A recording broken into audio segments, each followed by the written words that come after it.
Chapter 33. Dark and forbidding, the Mwellret Stits advanced through the gloom of the little cell, and Year backed slowly away. "Give to me the magic," the monster hissed, and the crooked fingers beckoned. "Release the Mwellfling." The Veilman retreated further into the shadows, the chains that bound his wrists and ankles dragging. Then the cell wall was pressing into his back, and there was nowhere left to go. I cannot even run from him, he thought desperately. A soft scraping of leather boots on stone sounded from the cell entry, and the gnome jailer appeared from the corridor beyond. Head lowered into shadow, the hooded form passed silently through the open doorway into the room. Stiffs turned at the other's approach, cold eyes glittering with displeasure. "Sent not for little peoples?" The Mwellret muttered darkly, and the scaled hands motioned the gnome away. But the jailer paid no heed, mute and unresponsive. He shuffled past the lizard creature as if he had not seen him, and came directly toward Year. Head still lowered, hands stuck deep into the folds of the ragged cloak, the gnome slipped wraith-like through the dark. Year watched his approach with mingled surprise and uncertainty as the little man came closer. The Veilman shrank back in repulsion against the stone of the cell wall, the iron of his chains clanking as he raised his hands defensively. "Stand away, little peoples!" Stiffs rasped, angry now, and his scaled body drew itself up menacingly. But the gnome jailer had already reached Year, a hunched and voiceless thing as he stood before the Veilman. Slowly the cowled head lifted. Year's eyes went wide. The gnome in the ragged cloak and hood was not the jailer. "Need a little help, boy?" Slanter whispered. Then a black-clad form leaped from the shadowed corridor without, and the slender blade of the longsword pressed up against the throat of an astonished Stiff, forcing him back against the cell wall. "Not a sound from you," Garrett Yax warned. "Not a twitch either. And you'll be dead before you finish." "Garrett, you're alive," Year exclaimed in disbelief.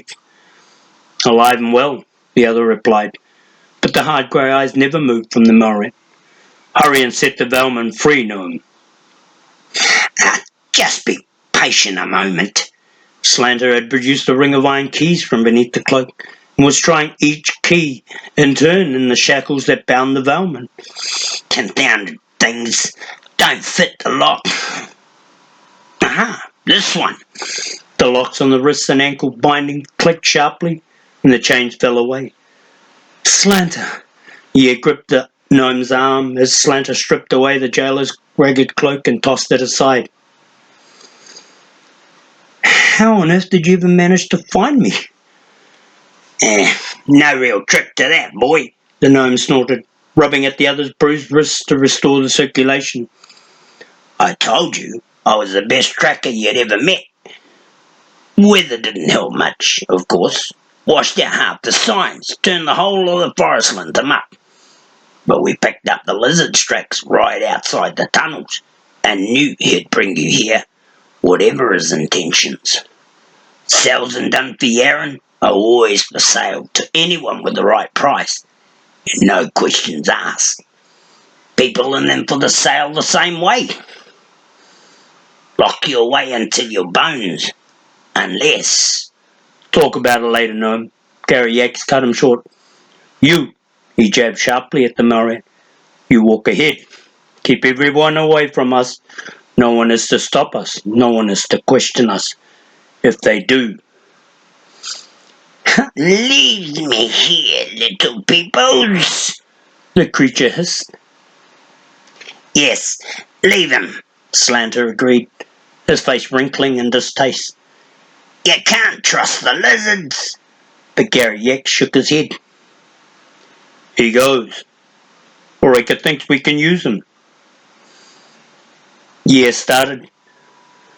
"Eureka is here too?" But Slanter was already propelling him toward the cell door, spitting an open disdain at the Mwellret as he walked past. "He'll do us no good, weapons master," he insisted. "Remember, I warned you. They were in the hallway beyond then, crouched in the shadows and the silence. Slanter at the Velman's elbow as Garrett Yax brought Stitz through the door. The weapons master paused for a moment, listened, then shoved Stitz before him. As they started back down the darkened corridor, a torch burned in a wall rack ahead of them. When they reached it, Slanter snatched the brand away and assumed the lead. Black pit this place, he growled softly, picking his way through the gloom. Slanter, Year whispered urgently, is El Four-Acre here too? The gnome glanced at him briefly and nodded. The dwarf, the elf, and the borderman as well. Said we'd started this journey together and that's how we'd finish it. He shook his head ruefully. Guess we're all mad. They slipped back through the labyrinth passageways of the prisons, the gnome and the Velman leading, and the weapons master a step behind with his sword pressed close against the back of the Mwellret. They hastened through dark blackness, silence, and the stench of death and rot, passing the closed and rusted doors of the prison cells and working their way back into the light of day. Gradually the gloom began to recede as slithers of daylight, grey and hazy, brightened the passages ahead. The sound of rain reached their ears, and a small sweet breath of clean air brushed past them. Then once again the massive iron-bound doors of the building entrance appeared before them, closed and barred. Wind and rain blew against them in sharp gusts, drumming against the wood. Slanter tossed aside the torch and hastened toward to peer through the watch. Slot for what waited without. Ye joined him, gratefully breathing in the fresh air that slipped through. Oh, I never thought to see you again, he whispered to the gnome. Not any of you. Slanter kept his eyes on the slot. You have all the luck, all right. I thought no one was left to come for me. I thought you did. Hardly, the gnome growled.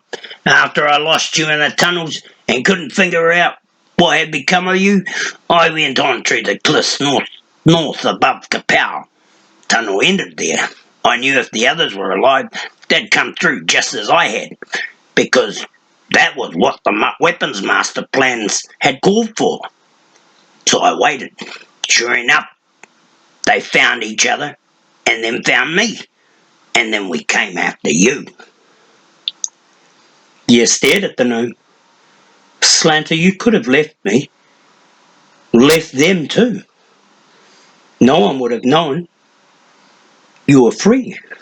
The gnome shrugged discomfort, reflecting in his blocky face. Was I? He shook his head disdainfully. Never stopped to think about that. Gary Yakshit had reached them now, prodding Stitz before him. Still raining? He asked Slanter. The gnome nodded. Still raining. The weapons master sheathed the slender sword in one fluid motion, and a long knife appeared in its place. He pushed Stitz up against the corridor wall, his lean face hard. A head taller than Garrett Yax when first surprised by him in Year's cell. Stitz had shrunk down again, coiled like a snake within his robes. Green eyes glittered evilly at the Southlander, cold and unblinking. Leaves me, little peoples, he whined once more. Garrett Yax shook his head. Once outside, walk close to me, Mwellret. Don't try to move away. Don't play games. Cloaked and hooded, we shouldn't be recognized. The rain will keep most away, but if anyone comes close, you turn them. Remember, it wouldn't take much to persuade me to cut your throat. He said it softly, almost gently, and there was a chilling silence. The Mwellret's eyes narrowed at his slits. Have the magics, he hissed angrily. Needs nothing from me. Leaves me. Gary Yax brought the point of the long knife tight against the other's scaled throat. You go. Cloaks wrapped close about them. They pulled open the heavy wooden doors of the darkened prison and stepped out into the light.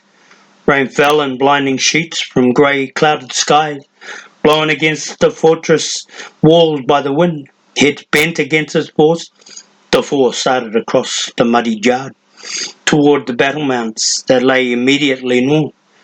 Scattered knots of gnome hunters passed them without slowing, anxious only to get in and out of the weather.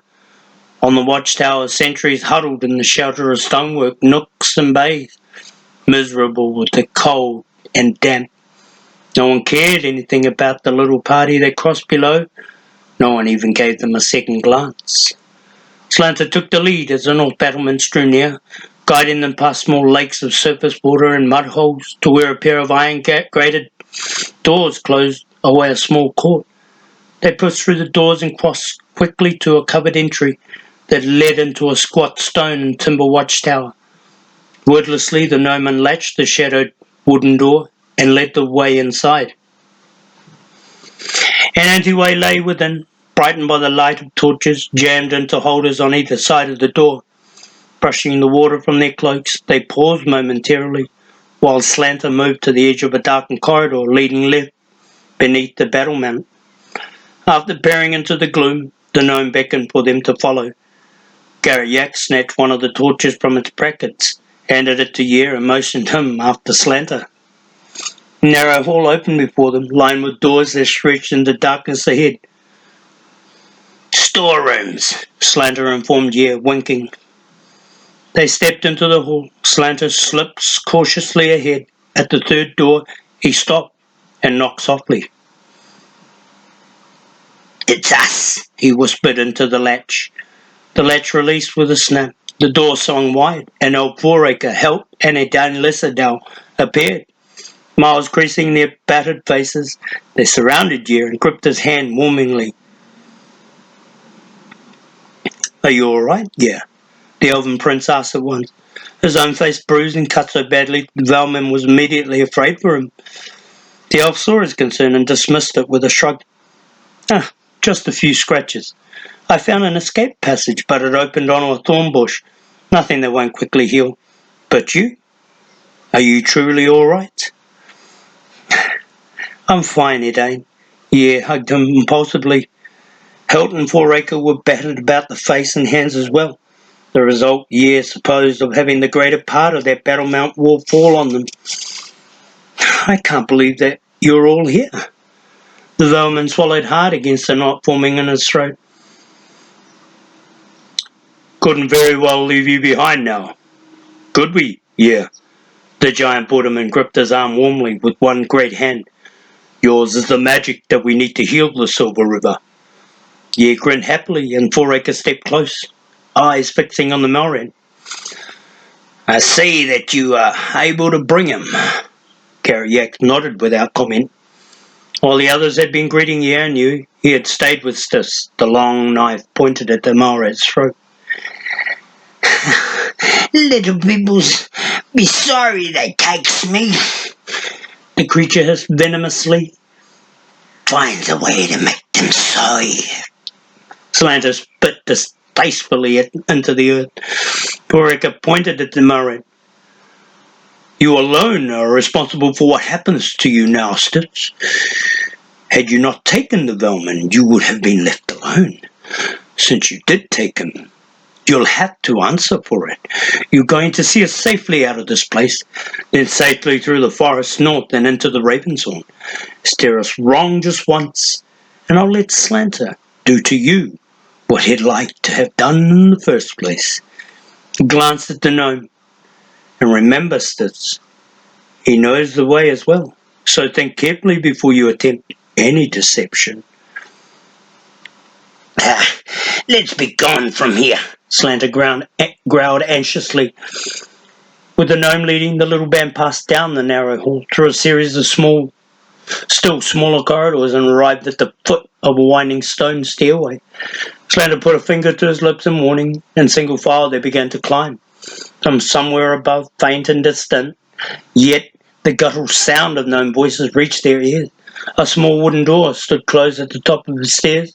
Slanter paused momentarily, listened, and then cracked the door and opened and peered out. Satisfied, he beckoned them through. They stood in a massive armoury, its floor piled with stacks of weapons, armour and provisions.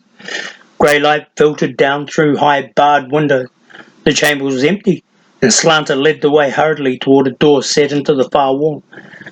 He was almost there when the door abruptly swung open from the opposite side, and he found himself face to face with an entire squad of gnome hunters. The gnomes hesitated, seeing first Slanter, then the odd gathering of faces, and followed after him. It was when they caught sight of Foraker that their hands flew to their weapons. No luck this time, boy, Slanter howled, flinging himself protectively in front of Yer. The gnome hunters came at them in a rush, but already the dark figure of Garrett Yak was moving. Slender's sword darting down went the foremost of the attackers, and then Foraker was beside the weapons master, his two-edged axe thrusting back the rest. Behind them, Stiths turned and broke for the door, through which they had come, but help was on him like a cat, bearing him to the floor. They skidded into a stack of pikes, and pikes tumbled down about them, and a clash of wood and iron. The gnome hunters stood and fought before the open door. A moment longer as Garrett Yaks and Foraker pressed in on them. Then with a howl of anger they broke and fled. The weapons master and the dwarf gave chase as far as the doorway, but seeing the pursuit was pointless, they turned quickly to help the struggling Hill. Together they hauled Stiths back to his feet, the Mwellret hissing venomously, his scaled body swelling until he rose above even the giant borderman. Holding the lizard firm, they dragged him to where Slanter and Yer stood peering down the corridor without. From both ends of the corridor, cries of alarm answered those of the fleeing gnome hunters. "Which way do we run?" Garrett Yak snapped at Slanter. Wordlessly the gnome turned right, away from the fleeing hunters, moving down the corridor at a quick trot and motioning to the others to follow. They came after him in a knot, Stiths urged on by the long knife Garrett held against his ribs. Stupid little peoples, the Mwellret rasped in fury. Dies here in the prisons. The hall divided before them. To the left the gathering of gnomes caught sight of them and charged with weapons drawn. Slanter wheeled and took the little company right. Ahead a gnome hunter darted from a doorway. But Foraker bowled him over without slowing, banging the fellow's helmeted head against the stone block walls with jarring force. Cries of pursuit rose up all about. "Slanter!" Yer cried suddenly in warning. Too late. The gnome had stumbled into the midst of a swarm of armed hunters, and they had burst unexpectedly from an adjoining hall. He went down in a tangle of arms and legs, crying out. Thrusting Stiths at help, Garrett Yak went to his aid. Foraker and Edana Lessadale stepped behind. Weapons glittered sharply in the grey half-light, and cries of pain and anger filled the hall. The rescuers swept into the gnomes, thrusting them back from the fallen Slanter. Garrett Yaks was like a cat at hunt, fluid and swift, as he parried and cut with the slender sword. The gnomes gave way.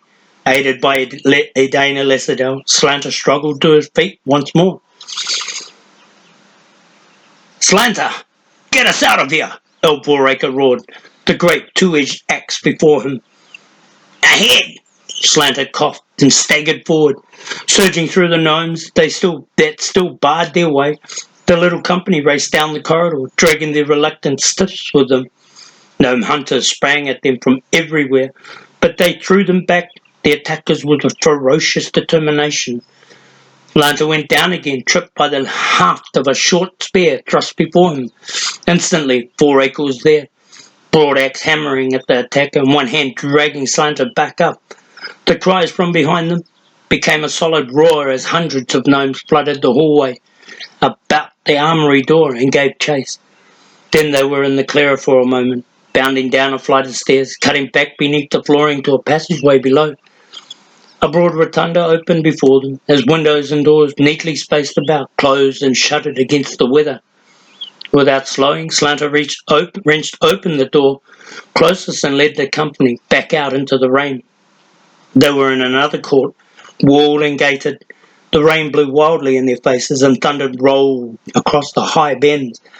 Slowing his pace, Slanter led the way across the court to the gates, pushed them open and stepped through. An outside stairway circled downward to a line of battlements and watchtowers. Beyond, the dark shadow of the forest pressed close about the wall. Boldly, Slanter led the company down the stairs and onto the battle mound. Gnome hunters clustered about the watchtowers now, alerted that something had happened within the fortress. Slanter ignored them, head lowered, cloak wrapped close. He motioned the others into a passageway beneath the battle mound. Within the concealment of their shadow, they gathered the company about them. "We're going right through the gates," he announced, his breath ragged. "No one talks but me. Keep your hoods up and your heads down. Whatever happens, don't stop. Quick now." There was no argument, not even from Garrett Yak. Cloaks drawn close and hoods in place, the company snipped from the battlement walls beneath the watchtower to a pair of iron-barred open gates. A cluster of gnome hunters stood talking before them, heads bent against the weather, sharing a flask of ale. A head or two lifted at their approach and Slanter waved, calling out something in the gnome tongue that Ye could not understand. One of the hunters drew away from his fellows and stepped out to meet them. "Keep moving," Slanter whispered over his shoulder. A few scattered shouts from behind them, and they had reached the ears of the gnome hunters. Startled, they looked back into the fortress to discover what had happened. The little company marched past them without slowing. Instinctively, Ye tried to shrink down within his cloak, tensing so badly he stumbled and almost went down before El Boraker caught him. Slanter stepped apart from the others as they came, past the watch, blocking away the eyes of the gnome who had thought to disdain them.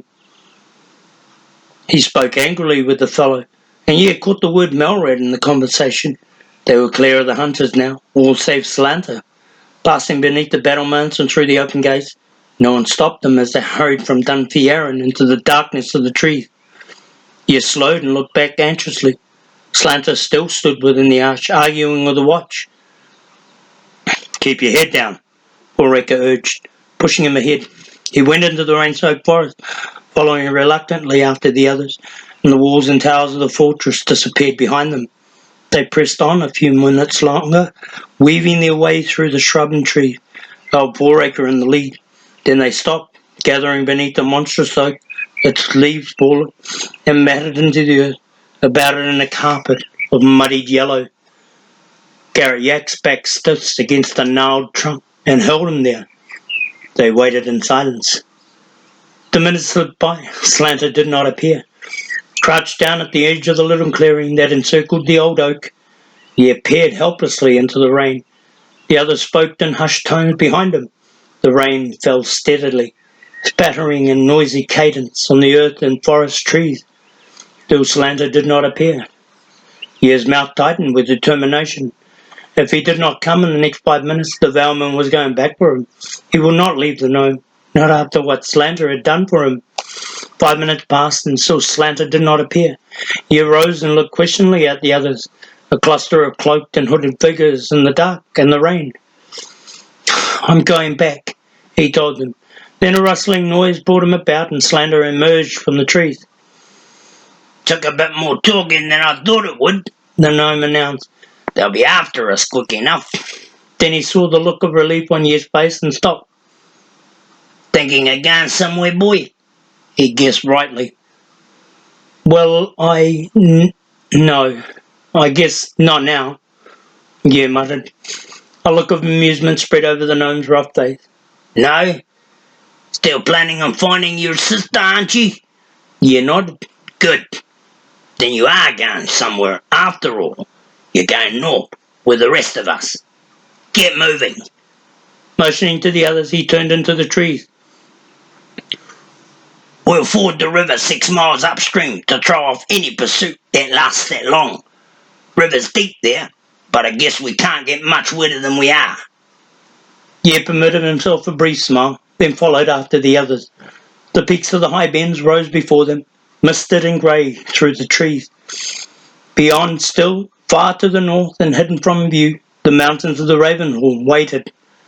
It might yet be a long way to Greymark, the Valman thought, breathing in the cool autumn air and the smell of the rain. But for the first time since Capel, he felt certain that they were going to get there.